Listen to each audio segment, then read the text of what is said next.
কোন কুত্তারে জিজ্ঞাসা করিস যে কুত্তা তুই সেজদা দেস না কেন, কুত্তা তোকে বলবে আমারে আল্লাহ সেজদা দিতে বলে নাই, এই জন্য সেজদা দেই না। তোরে সেজদা দিতে বলছে তবুও তুই দেস না। খোদার কসম যদি কুত্তার জবান থাকতো তো কুত্তা তোরে বলতো তুই আমার চাইতো নিকৃষ্ট, আমার চাইতো নিকৃষ্ট, আমার চাইতো নিকৃষ্ট।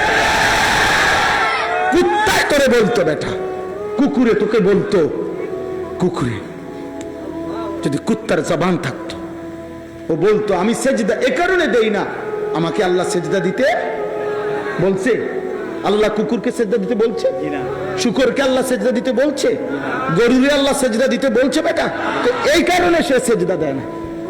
তুই নাফরমানকে তো সেজদা দিতে বলছে বেটা, বলো না বাপ। মুসলমানের ঘরে ঘুমাও কেমনে, ইমানদারের ঘরে ঘুমাও কেমনে?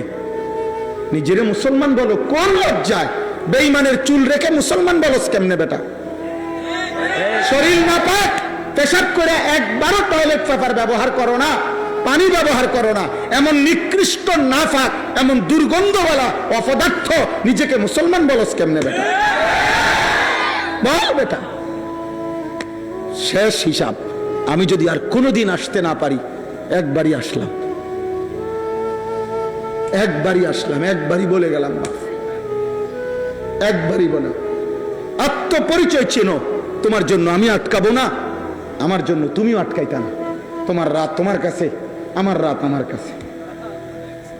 তোমার সূর্য তোমার জন্য ওঠে, আমার সূর্য আমার জন্যই ওঠে। তোমার আল্লাহ যিনি, আমার আল্লাহ তিনি।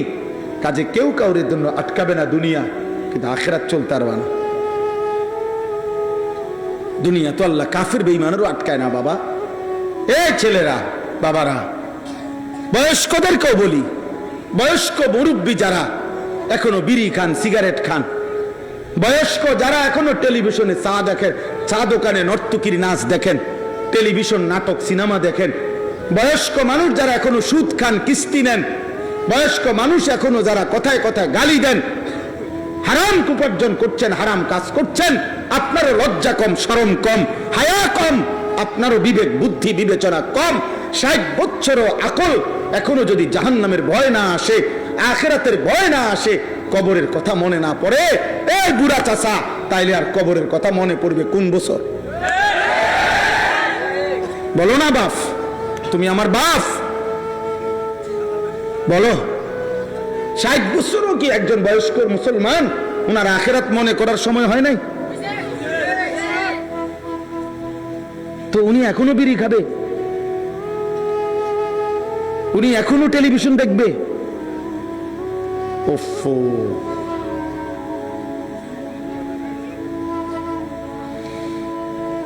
যে মা, যে বোন, যে নারী মুসলমানের ঘরে, যে বিবি, যে কন্যা, যে বোন, যে মা প্রতিদিন বেপর্দা, বেহায়া, রাসূলুল্লাহ সাল্লাল্লাহু আলাইহি সাল্লামের ভাষায় ও কোনো নারী না, ও কোনো নারী না। নারী বলে তাকে পর্দায় থাকে যে, নারী বলে তাকে আড়ালে থাকে যে, নারী বলে তাকে নিজেকে লুকিয়ে রাখে যে, নারী বলে তাকে নিজেকে লজ্জায় রাখে যে, নারী বলে তাকে নিজেকে আবরণে ঢেকে রাখে যে, নিজে নিজের রূপ প্রদর্শন করে, যে নিজের যৌবন প্রদর্শন করে, যে নিজের শরীর প্রদর্শন করে, যে বিবাহ বহির্ভূত কোন পুরুষের সাথে, ছেলের সাথে হারাম সম্পর্ক করে, ও কোনো নারী না, ও কোনো বেডি না, ও কোনো মহিলা না, ও প্লাস্টিক। Plastic, plastic. ঢাকা শহরে প্রাইভেট কারে কয় প্লাস্টিক। হ্যাঁ হ্যাঁ, ঢাকা শহরে প্রাইভেট কারে কি কয়? হ্যাঁ, বাসওয়ালারা, বাসের কন্ট্রাক্টর, হেল্পাররা, বাসের ড্রাইভারের কস্তাদ বামে প্লাস্টিক। আমি কই কিতারে কস, প্রাইভেট কারের দাম তোর বাস 3টার সমান হইব, তোর এই লক্কর চক্কর বাস তে কয় বলে এটা বলে প্লাস্টিক বলে। ওই নারী প্লাস্টিক, মূলত ওই নারী শোপিস, ওই নারী প্রদর্শনের বস্তু।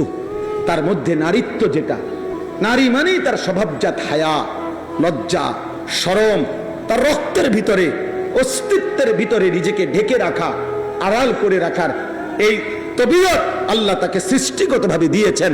যে এটা ছিঁড়ে ফেলে, পর্দা নষ্ট করে ফেলে, তার মধ্যে নারীত্ব আর নারী সুলভ স্বভাব তার আর বাকি থাকে না। আমাদের মা চাচিরা এখনো সাক্ষী আছে, প্রত্যেক ঘরে ঘরে এখনো মা চাচি দাদিরা আছে, যারা আছে তারাই সাক্ষী দেবে। তাদের ছোটবেলা তারা, তাদের যৌবনকাল তারা স্বামীর বাড়ি বাপের বাড়ি গেছে আসছে তো শতভাগ বোরকা পড়ছে, এরপরে হাতের মধ্যে ছাতা রাখছে, এরপরে রিক্সা। আমার পুরা মনে আছে, আমার স্পষ্ট মনে আছে আমার মা চাচিদের কথা, আমার বড় খালার কথা, যে মা খালা রিক্সার মধ্যে যে চারদিকে কাপড় লাগাইতো, কাপড় লাগাইয়া আমি নানার বাড়ি গেছি। আল্লাহর কসম তো বাফেট আমার নিজের মনে আছে। ছিল না আগে? ওনারা বোকা ছিলেন, আর এখন বাজারে বাজারে গড়ে যেসব বেরিয়ে বুড়ি সালাক। আল্লাহ আমাদেরকে হেফাজত করেন।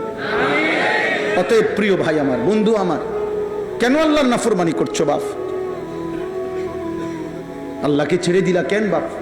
আমি বলছিলাম ওই কথাটা আবার বলি, যেখান থেকে আমি চলে গেছি কথাটা ছিল এই, আল্লাহ তাআলা আমাদের নবী সাল্লাল্লাহু আলাইহি সাল্লামকে বলছেন, বন্ধু আপনি কালেমার দাওয়াত দেন, ইমানের দাওয়াত দেন, মক্কার জমিন ঘুরে ঘুরে আপনি দাওয়াত দেন। তবে মনে রাখবেন বন্ধু, দাওয়াত তো আপনি দিবেন সবাইকে, আর আমার দ্বীনের জন্য, আমার ইসলামের জন্য, আমি আল্লাহর কালেমার জন্য আগামীর পৃথিবীতে ইসলামকে সারা বিশ্বময় ছড়িয়ে দেওয়ার জন্য আমি যে কয়জন লোক আমার লাগবে, আল্লাহ যেন বন্ধুকে বলছে, বন্ধু আপনি বলতে থাকেন সবাইকে, আর আমার লোক লাগবে যে কয়জন, এটা আমি আল্লাহ নিয়ে নেব। এই জন্য আল্লাহ আবু বকরকে তো নিচে, আবু জেহেলকে তো ছুঁড়ে ফেলে দিছে, ওমরকে তো নিচে, আবু লাহাবকে তো ছুঁড়ে ফেলে দিছে, ওসমানকে তো নিচে, তো উতবা সাইবা ওদেরকে তো ছুঁড়ে ফেলে দিছে বাপ। কিন্তু আবু জেহেল ভাত খায় না, আবু জেহেল দুনিয়া ভোগ করে না। তা আল্লাহ বলছে দুনিয়া তো ভোগ করতে দেব সবাইকে, কিন্তু আমার দ্বীনের জন্য, সেজদার জন্য, কালেমার জন্য, ইসলামকে বিশ্বময় প্রচার করার জন্য যে কয়জন সাহাবা লাগবে বন্ধু আপনার, ওগুলো আমি নেব। এই জন্য হযরতে বেলালের বাড়ি মক্কাতেও না, মদিনাতেও না। হযরতে বেলাল তো আফ্রিকান, ইথিওপিয়া, এখনকার মানচিত্রে বলে ইথিওপিয়া, হাবাসা। তো ওইখান থেকে আল্লাহ টেনে এনে নবীর সাহাবা বানাইছে। হযরত সালমান, ওনার বাড়ি তো মক্কা মদিনা না, পারস্য, ইরান, ওইখান থেকে টেনে এনে আল্লাহ মুসলমান সাহাবি বানাইছে। হযরত সুহাইব একজন সাহাবি ছিল, ওনার বাড়ি হলো রোম, মানে আজকের ইটালি, ইটালি ওনার বাড়ি।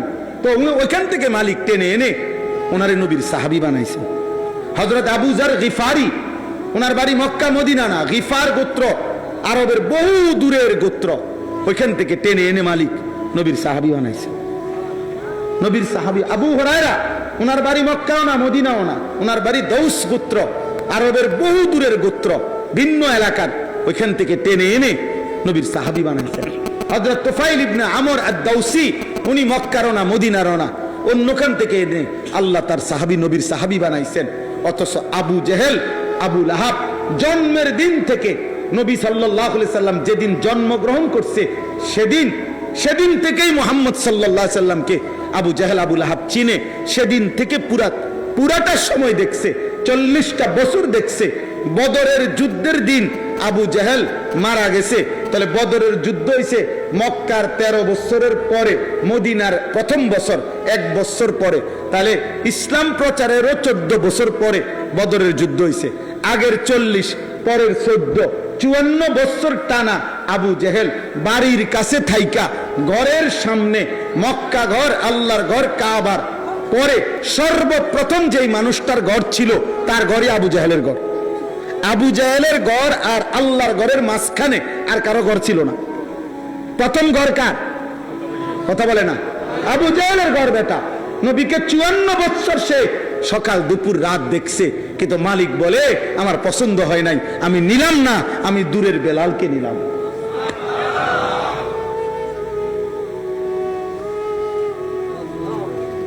আমি নিলাম না। এই জন্য ছেলেরা মাতবরি করো না, আব্বা তুমি মনে করো না তুমি খুব রঙে আসো না বাবা। তুমি খুব সুখে আছো। না বাবা, সুখে নাই।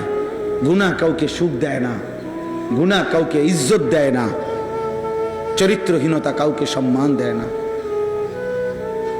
এটা তোমারও কষ্ট দেবে, তোমার আগামী জেনারেশনকেও কষ্ট দেবে। 50 বছর পরে হইল, 100 বছর পরে হইল, পরবর্তী কেউ বলবে তোর দাদা বাটফারা ছিল, তোর দাদা হারাম করা ছিল, তোর দাদা গ্রামে ধরা খাইছে। আমরা জানি, যা বেটা লম্বা কথা কইস না, সর। তাইলে তোমার আজকের পাপ তোমাকেও কষ্ট দিবে, তোমার আগামী জেনারেশনকেও লাঞ্ছিত করবে, অপমানিত করবে। তোমার গুনাহ তোমারে ছাড়বে না, আল্লাহর কসম গুনাহ ছাড়বে না। আমার জন্য না, তোমাদের জন্য গুনাহ ছাড়বে না রে বাপ।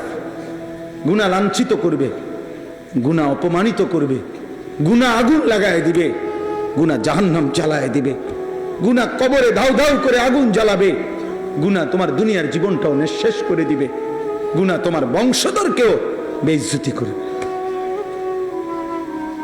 আজকের পৃথিবীতে আবু জাহেলের নামে কোনো বংশধর নাই, আবু লাহাবের নামে কোনো বংশধর নাই, ফেরাউনের কোনো বংশধর নাই, নমরুদের কোনো বংশধর নাই। ফেরাউন না ডুবে গেছে, যার বংশধর কি হইল? নমরুদে না ধ্বংস হয়েছে, তার বংশধর কই? আবু জাহেলে না বদরের যুদ্ধে মারা গেছে, তার বংশধর কই? আবু লাহাবের বংশধর কই? অতএব দোস্ত আমার, আমি অনুরোধ করছি, একটা মাহফিলের মূল মাকসাদ আমার দিলটা জাগায় দেওয়া, একটু হলেও বিবেক জাগিয়ে দেওয়া। এই জন্য বলছি মোবাইল বন্ধ করতে। বাবা, তুমি মনে রাখো, আগামী দিনে ইনশাআল্লাহ আমি একটা ছেলেকেও বলি, যদি কোনো দিন এই বন্ধুর কথা মনে রাখো, শুধু বাংলাদেশ না, ইনশাআল্লাহ আল্লাহর কসম, কোরআন সুন্নাহর আগামী দিনের বর্ণনা। নবীজি সাল্লাল্লাহু আলাইহি সাল্লাম কিন্তু কিয়ামত পর্যন্ত এই পৃথিবীতে শেষ কি হবে, ইসরাফিল কিভাবে ফু দিবে, ওই পর্যন্ত পৃথিবীর সমস্ত কথা তিনি বলে গেছেন, বলে গেছেন। আমরা নিজে হাদিস পড়ছি, নবীজি সাল্লাল্লাহু আলাইহি সাল্লামের একজন সাহাবী আবু যায়েদ আনসারী রাদিয়াল্লাহু তাআলা আনহু বলেন, মুসলিম শরীফের হাদিস, তিনি বলেন একদিন নবীজি সাল্লাল্লাহু আলাইহি সাল্লাম ফজরের নামাজের পরে মসজিদে নববীর মিম্বারে বসে আমরা সাহাবাদের উদ্দেশ্যে বয়ান শুরু করছেন। কখন? ফজরের নামাজের পরে। উনি বলছেন, কসম খোদার ভাইয়া, হাদিস আছে, নবীজি ওই দিন মাগরিবের নামাজের আজানের সময় পর্যন্ত শুধু নামছে, নামাজ পড়ছে জোহর আসর, আর ফজরের পর থেকে মাগরিবের ওয়াক্তের টাইম পর্যন্ত আল্লাহ রাসূল শুধু বলেই গেছে, বলেই গেছেন, বলেই গেছেন। নবীজির জীবনের লম্বা বয়ান এটা করছেন। তো ওই সাহাবী বলছেন, কি বলছেন এত লম্বা, মানে এই পুরা টাইম কইল কি? তো ওই সাহাবী বলেন, আল্লাহ নবী সাল্লাল্লাহু আলাইহি সাল্লাম সেদিন ইসরাফিলের ফু পর্যন্ত পৃথিবীর কায়নাতে কি কি হবে সবটা বলছে। সাহাবী বলেন, আমরা কেউ কিছুটা মনে রাখছি, কেউ কিছুটা ভুলে গেছি, কারণ ফজরের পরে শুরু হয়েছে, মাগরিব পর্যন্ত মনে করেন 8 ঘন্টা, তো এত লম্বা ওয়াজ কি মুখস্থ রাখা সম্ভব? তিনি বলেন, আমরা কিছু তো ভুলে গেছি, কিছু মনেও রাখছি, কিন্তু সুবহানাল্লাহ, সাহাবী বলেন, কিন্তু এরপরে আমাদের অবস্থা হইছে, ওই যে মনোযোগ দিয়ে শুনে রাখছি, কানে তো শুনছি, দিলের মধ্যে তো জমা হইছিল, এবার যখনই পরবর্তীতে কোনো একটা ঘটনা ঘটতো আমাদের তৎক্ষণাৎ মনে পড়তো, নবী তো এমনটাই বলছেন। বুঝেন না? তখন না মনে হয়েছে ভুলে গেছি, কিন্তু ঘটনার প্রেক্ষাপট আসলে মনে হইতো যে হ্যাঁ, আল্লাহ রাসূল তো এভাবে বলছে। তাইলে আমার বলার উদ্দেশ্য হলো, নবী সাল্লাল্লাহু আলাইহি সাল্লামের এই বর্ণনা কিয়ামত পর্যন্ত যা হবে, এই বর্ণনার আলোকে আগামীর বর্ণনা এটাই যে ইসলামের বিজয় হবে। বিশ্বাস করুন, আগামীর বর্ণনা এটাই। আগামীর সময় মাহাদি আসবে, দাজ্জাল বের হবে, হ্যাঁ, সারা পৃথিবীময় মাহাদি ঈসা আলাইহিস সালাম আসমান থেকে নেমে আসবেন, পৃথিবীময় কালেমার পতাকার বিজয় হবে, সারা বিশ্ব একসাথে আল্লাহর খেলাফত, ইসলামের খেলাফত মাহাদির নেতৃত্বে প্রতিষ্ঠিত হবে।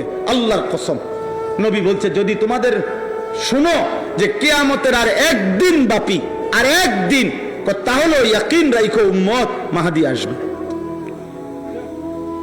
ইসলামের বিজয় হবে, পতাকা উড়বে, ইসরায়েলের শেষ ইহুদি কুত্তাটাও হেরে যাবে, পৃথিবী থেকে ইহুদি নিশ্চিহ্ন হবে, ফিলিস্তিনও টিকবে, গাজাও টিকবে, মুমিনের বিজয় হবে ইনশাআল্লাহ, ইনশাআল্লাহ, কসম আল্লাহ।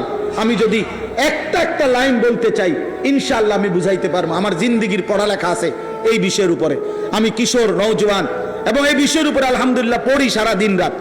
তাইলে ইসলামের বিজয় হবে এবং উপযুক্ত পরিমাণ নওজোয়ান মুসলিম যুব সমাজ, ইমানদার যুবক আল্লাহর দ্বীন বিজয়ের জন্য শুধু বাংলাদেশ না বরং সারা পৃথিবীময় ইসলামের বিজয়ের জন্য, মাহাদির সৈনিক হওয়ার জন্য যে পরিমাণ সৈন্য দরকার, মুজাহিদ দরকার, ইমানদার যুবক দরকার, আল্লাহ সেটা ঠিকই নেবে।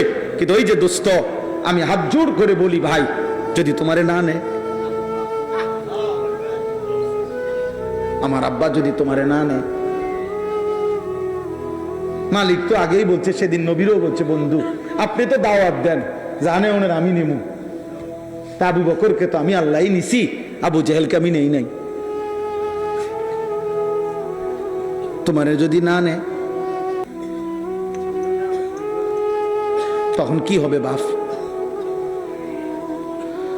তুমি যে এক ওয়াক্ত নামাজ পড়ো না, তো তোমারে কেমনে নিব? তোমার মালিক তোমার উপরে খুশি হবে কিভাবে? সাহাবায়ে কেরামের 14 বছরের ছেলে, স্পষ্ট হাদিস আছে, হযরত রাফি ইবনে খাদিজ, জুনদুব ইবনে সামুরা ইবনে জুনদুব রাদিয়াল্লাহু তাআলা আনহুমা, যুদ্ধের ময়দানে, বদরের যুদ্ধে ওনারা একজনকে তো পায়ের বুড়া আঙ্গুলের মধ্যে ভর দিয়া, নিজের একটু লম্বা দেখাইয়া যুদ্ধে শরীক হয়ে গেছে, বয়স কম, 15 বছর কিংবা তার চাইতে কম। আর আরেকজন রে উনি খেয়াল কৌশল এটা বুঝে নাই, উনি স্বাভাবিক দাঁড়াইছে দেখে ওনার সাইজে ছোট মনে হয়েছে, আর ফিরাই দিছে। উনি ওনার বাবার কাছে, এই সাহাবি, এই ছেলে কিশোর সাহাবি ওনার বাবার কাছে বলছে, আব্বা আমারে তো নবী ফিরাই দিল, আপনি নবীকে বলেন ওরে যে নিছে, আমি ওর লগে যদি কুস্তি লড়ি আমি ওরে হারাই লইতে পারবো, আমার শক্তি বেশি, আমারে কোন নিতে কোন। বাবা নিজে রাসূলুল্লাহ সাল্লাল্লাহু আলাইহি সাল্লামের কাছে বলছি, ইয়া রাসূলুল্লাহ আমার সন্তান তো যুদ্ধে যেতে ভীষণ আগ্রহী, আর ও বলতেছে ওরে হারায় ফেলতে পারবে, আপনি ওরে অনুমতি দিছেন একটু লম্বা মনে করে, কিন্তু আমার সন্তানের গায়ে শক্তি বেশি, ওরে কুস্তিতে হারিয়ে ফেলবে। আল্লাহর নবী বললেন ঠিক আছে ডাকো। দুইজনকে নবী ডাইকে বলছে ঠিক আছে কুস্তি লড়ো। হযরত সামুরা ইবনে জুনদুবের কাছে রাফি ইবনে খাদিজ কুস্তিতে হেরে গেছে, এই যিনি চান্স পাইছিল আর কি। আল্লাহর নবী বলছে হ্যাঁ চলো তোমাকেও শরীক করে নিলাম। আর তোমরা কি করছো বাপ? তোমরা কি করছো? বেঈমান তোমাদেরকে নিয়ে বাঁদর খেলা খেলতেছে, ডুগডুগি বাজার, এরকম একটা ছোট্ট ডুগডুগি ঢোলের মতো, এটা এরকম ঘুরাইলে বান্দর নাচে। আহা, বেঈমান তোমাদেরকে একবার বলে চুল এদিক দিয়ে বাড়াও, তুমি বাড়াই দিলা। আরেকবার বেঈমান মুশরিক ইহুদি আল্লাহর দুশমনরা তোমারে বললো চুল এদিক দিয়ে কাটিং করো, তুমি এন্দিও করলা। একবার সামনে বাড়াইতে কইলো, তুমি এন্দিয়া বাড়াইলা। তোমারে কত রঙের প্যান্ট, কত জামা, কত গেঞ্জি, কতভাবে তোমারে নাচাইলো, তুমি কি একবারও ভাবলা না যে আমি মুসলমান,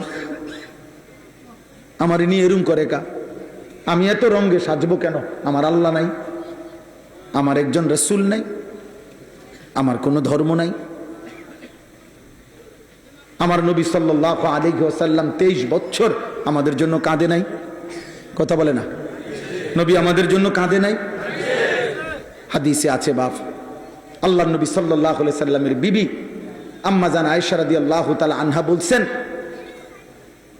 নবীজির স্ত্রী বলছেন, আমি তাকিয়ে দেখলাম নবী এশার নামাজের একটু পরে দাঁড়াইছে, ফজরের আজানের পূর্ব পর্যন্ত এক দাঁড়ানোতে কসম আল্লাহর, তিনি বলেন চোখের পানি ফেলছে আর উম্মতের জন্য আহাজারি করছে আর কানছে, উম্মতের জন্য দোয়া করছে।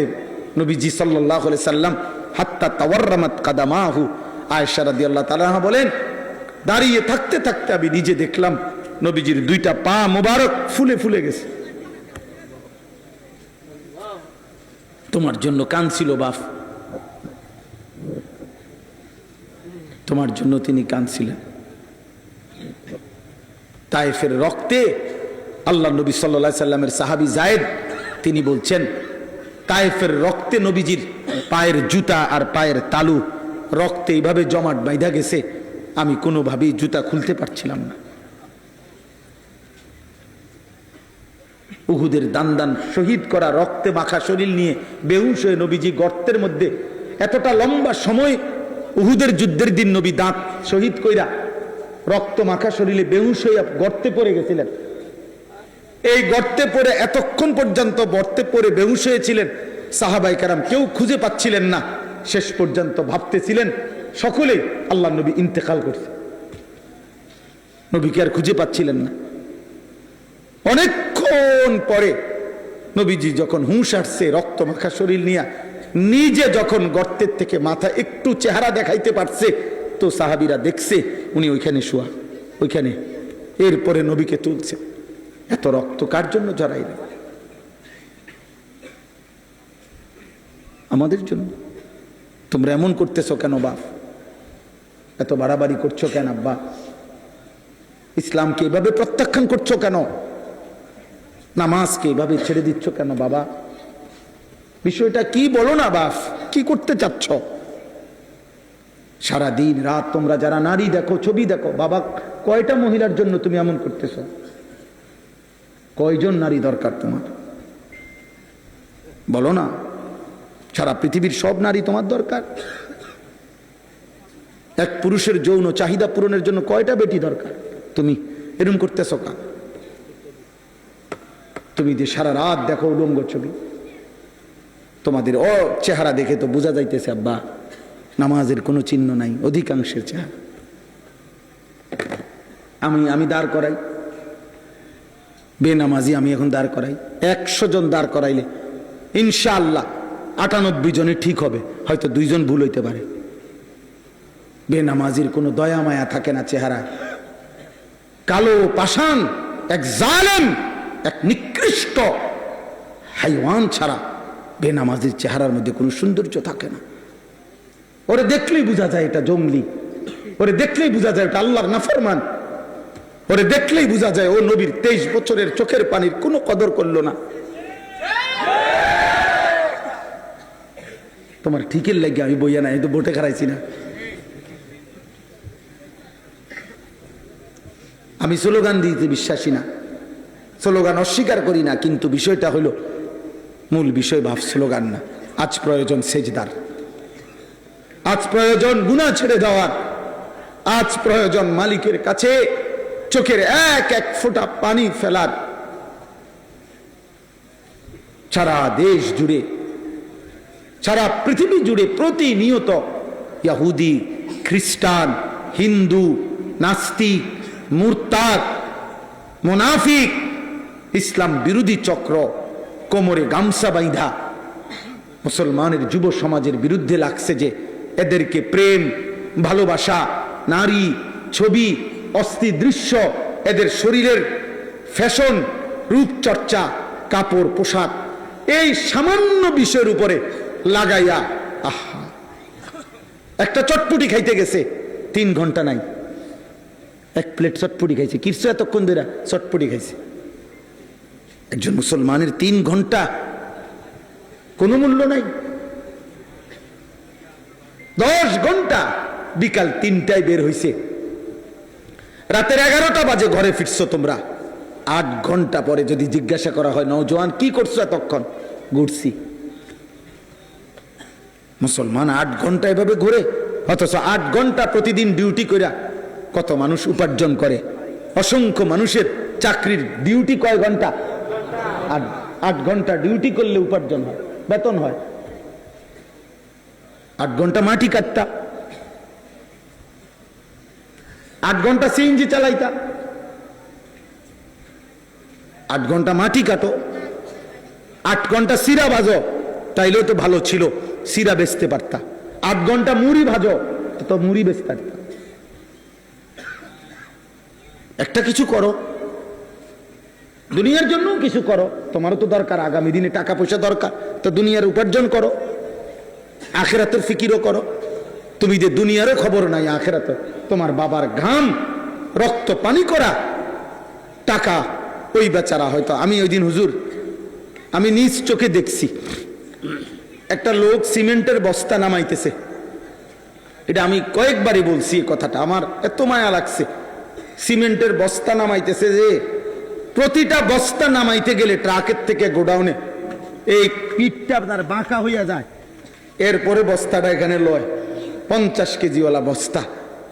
এইভাবে সে নিয়া আপনার গোডাউনে থুইছে। 60 টাকা বা 8 টাকা বা সর্বোচ্চ 10 টাকা এক বস্তা সিমেন্ট যদি ট্রাকের থেকে ওই গোডাউনে থয়, তাইলে 50টা বস্তা এই বেচারা যদি নিয়ে থাকে। আমি তাকায় দেখছি একটা বস্তা ফালাইবার পরেই এই ছোট্ট একটা গামছা কোমরের থেকে খুললে এটা দিয়ে ঘাম, তার শরীরটা ঘামগুলো মুছতেছে। মুছতে মুছতে আবার আরেক বস্তা নিছে। এইভাবে 50 বার হয়তো